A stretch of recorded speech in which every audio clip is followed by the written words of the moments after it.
नमस्कार दोस्तों, मैं नितिन गुप्ता, आपका financial advisor, AMFI registered mutual fund distributor.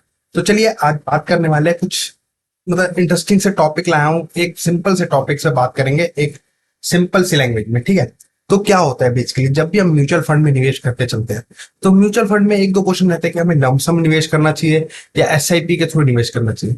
तो मैं आपको बता दूं, एसआईपी बेसिकली उनके लिए होता है जिनकी मंथली इनकम आती है, पे चेक्स आते हैं मंथली, है वो मंथली निवेश कर सकते हैं, थोड़ा थोड़ा निवेश करके चल सकते हैं। लेकिन आप जब भी एसआईपी के थ्रू आप निवेश कर रहे हैं तो आप हमेशा सोच के चलिए कि अब इस महीने आपने निवेश करा 10,000 रुपए, आपने निवेश करा, यूनिट्स खरीदे आपने, फिर अगले महीने निवेश करा, एनएवी की वैल्यू थोड़ी बढ़ गई। आप जब भी एसआईपी के थ्रू करते जा रहे हो, निवेश करते जा रहे हो, तो एसआईपी में आप थोड़ी यूनिट्स महंगे पे खरीदते जा रहे हो। आपको उस टाइम पे हमेशा ये सोचना है कि मार्केट वोलेटाइल रहनी चाहिए, मार्केट हमेशा, ताकि आपको यूनिट्स थोड़ी ज्यादा मिलते जाए, एक्यूमुलेट होते जाए, सस्ते में यूनिट्स मिले। तो एसआईपी से ये बेनिफिट मिल जाता है कि मार्केट हमारी वैसे ही वोलेटाइल रहती है, तो आपको कभी सस्ते में कभी महंगे में, सस्ते में, ऑन एन एवरेज आपको प्राइस पे एक यूनिट्स एक्यूमुलेट हो जाते हैं, जो अच्छी खासी लॉन्ग टर्म में वेल्थ क्रिएट करते हैं। और यही दूसरी तरफ देखा गया लमसम। अब लमसम क्या होता है?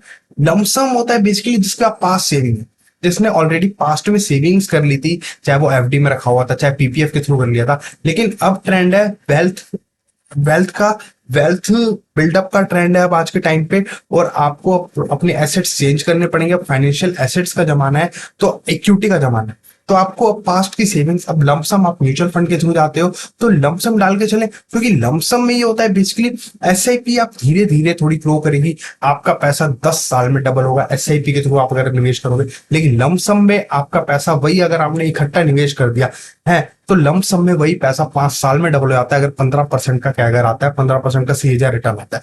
तो ये चीज सोचनी पड़ेगी, और अगले 5 साल में वो फिर डबल हो जाता है, मतलब आपका 10 साल में पैसा 4 गुना हो जाता है बेसिकली, एक तरीके से लमसम के थ्रू। तो लमसम से थोड़ा तेजी से ग्रो करता है पैसा, है, और एसआईपी से थोड़ा देरी से परफॉर्म करता है, देरी से ग्रो करता है।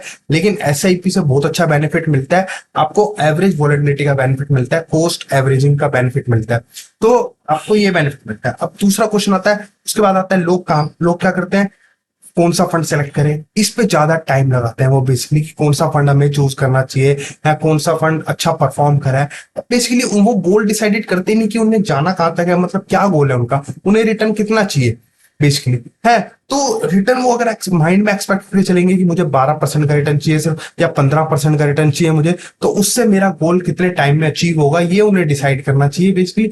ना कि उन्हें डिसाइड करना है कि फंड कौन सा अच्छा परफॉर्म कर रहा है, उस फंड को वो टाइमिंग करने की कोशिश कर रहा है, ये फंड अच्छा आउट परफॉर्म कर रहा है, 5 साल आउट परफॉर्म कर रहा है। तो मैं आपको बता दूं, अगर वो फंड कोई 5 साल या 10 साल आउट परफॉर्म कर रहा है, तो वो आपके लिए थोड़ी परफॉर्म कर रहा है, वो तो जिन्होंने पहले पिछले 10 साल में निवेश कर दिया था, वो उनको उन्होंने रिटर्न दिया, आपको रिटर्न दिया। अब आपको तो फ्यूचर का सोचना है कि फ्यूचर में कौन सा फंड आउट परफॉर्म करेगा, कौन सा फंड चलेगा। तो आपको ये सोच के चलना पड़ेगा, ना कि आपको पास्ट रिटर्न्स देखने हैं, आपको फ्यूचर का देखना है। हाँ, पास्ट से आप ये चेक कर सकते हो कि फंड मैनेजर की क्रेडिबिलिटी है, कौन सा फंड एक कंसिस्टेंट अच्छा रिटर्न दे रहा है, अच्छा ग्रोथ दे रहा है। मतलब अगर आपका एक्सपेक्टेशन है 15% का है, 15% का मुझे रिटर्न मिल जाना चाहिए, तो कंसिस्टेंटली वो 15% से ऊपर ही बनाया जा रहा है, 15% से ही ग्रो करे जा रहा है कंसिस्टेंटली। तो ये देखना है, ये नहीं 1-2 साल में वोलेटाइल है, किसी फंड ने 20% एकदम से दे दिया, किसी ने 30% दे दिया, उसे देख के आप भ्रमित हो जाते हो, उससे देख के आप कंफ्यूज हो जाते हो बेसिकली। तो ऐसा नहीं करना है आपको, फंड अच्छा चूज करना है, और रोलिंग रिटर्न्स हमेशा चेक करें।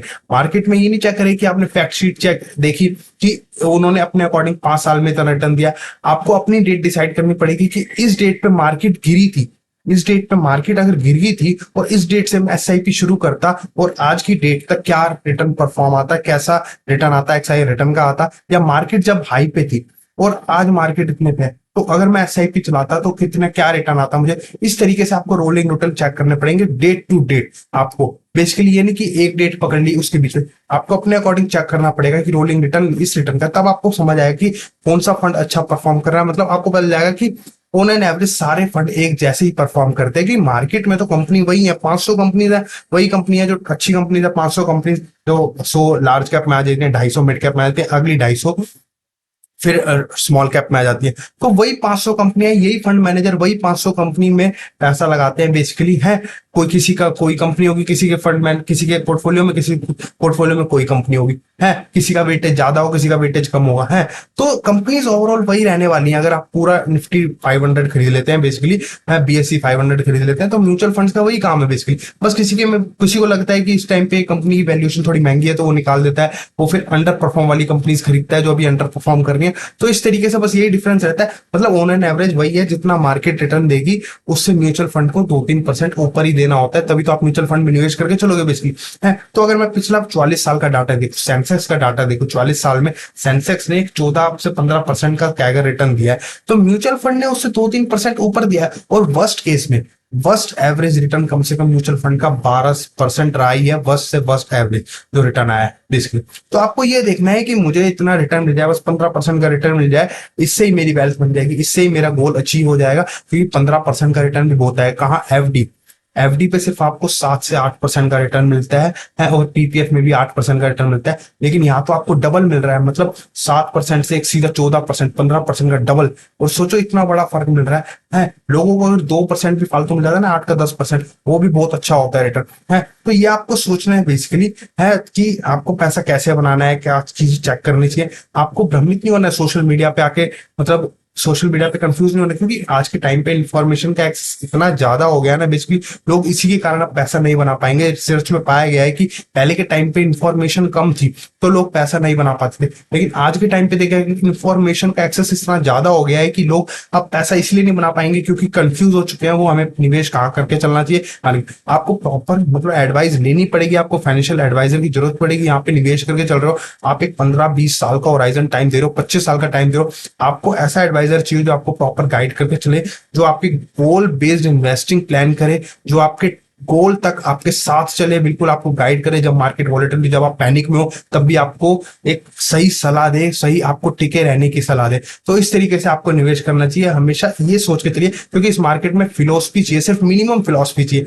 मिनिमम इन्वेस्टमेंट नहीं चाहिए कि 1000 रुपए से SIP कर ले 2000। ये 1000-2000 की SIP तो बेसिकली एक हैबिट है, स्टार्टिंग है आपकी, हैबिट तो लगे आपकी इस टाइम पे निवेश करने की हैबिट ही नहीं है, सेविंग करने की हैबिट। कम से कम आप 1000-2000 से स्टार्ट करो, आपकी धीरे धीरे हैबिट बिल्डअप होगी, फिर आप इन्वेस्टमेंट और बढ़ा सकते हो बेसिकली। लोगों को अभी हैबिट ही नहीं है, बेसिकली लोग अभी वॉलेटिलिटी से डर जाते हैं। जब आपको पता चलेगा ना 5-6 साल अपने 1000-1000, 2-2000 करके निवेश करा, फिर आपको पता चलेगा मार्केट में तो अच्छा रिटर्न आ रहा है, मार्केट तो वॉलेटिलिटी ज्यादा हो ही नहीं रही। जब हम SIP के थ्रू जा रहे हो, SIP के थ्रू जाते हो तो वॉलेटिलिटी कम रहती है आपके पोर्टफोलियो में, है।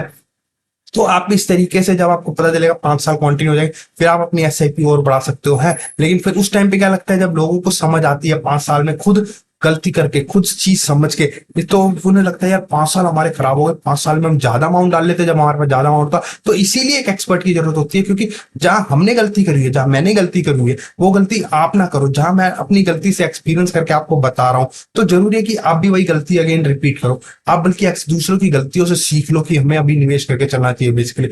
तो इस तरीके से आप पोर्टफोलियो अपना बिल्डअप करो, अपनी वेल्थ बनाओ, निवेश करके चलो, क्योंकि फ्यूचर में तभी आपकी वेल्थ बन पाएगी। बाकी आपको ये वीडियो कैसा लगा, और लाइक एंड शेयर जरूर करें। अगर आप हमारे चैनल पर नए हो तो सब्सक्राइब कर सकते हैं। नमस्कार।